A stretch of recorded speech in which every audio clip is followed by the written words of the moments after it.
প্রিয় দর্শক, আসসালামু আলাইকুম। আপনাদের মাঝে এমন একটা টপিক নিয়ে আসছি, মনোযোগ সহকারে শুনতে হবে। দেরিতে বিয়ে করা উচিত নয়। যে ৩টি কারণে বর্তমানে নারী পুরুষরা তাদের ক্যারিয়ার নিয়ে অনেক বেশি সচেতন, যার কারণে তারা দেরিতে বিয়ে করার পক্ষে। ক্যারিয়ার ভালোভাবে প্রতিষ্ঠিত হয়ে তারপর তারা বিয়ের জালে আটকাতে চান। নারীদের ক্ষেত্রে বিষয়টা একই রকম, কেননা নারীরাও সাংসারিক জীবনের স্বাধীনতা চায়, যেটা সম্ভব শুধুমাত্র ভালো একটা ক্যারিয়ার তৈরির মাধ্যমে। এ কারণেই পড়াশোনা শেষ হয়ে একটা ভালো চাকরিতে ঢোকে। তারা ঢোকা না পর্যন্ত বিয়ে করতে চান না, কিন্তু দেরিতে বিয়ে করলে নেতিবাচক বিষয়গুলো নিয়ে অনেকেই ভাবেন না। দেরিতে বিয়ে করার কিছু নীতিকতা ও নৈতিকতা রয়েছে।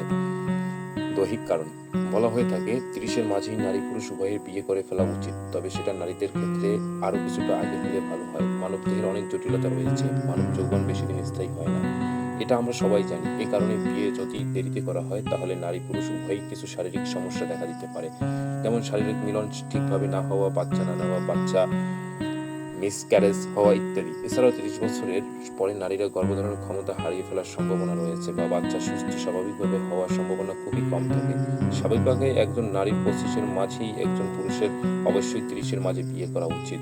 সামাজিক কারণ, যদিও এই আধুনিক সমাজের মানুষরা অনেক বেশি আধুনিক মন মানসিকতা হয়ে থাকেন, তারপরেও বিয়ে দেরিতে করলে কিছু না কিছু সামাজিক জটিলতা হয়েই থাকে।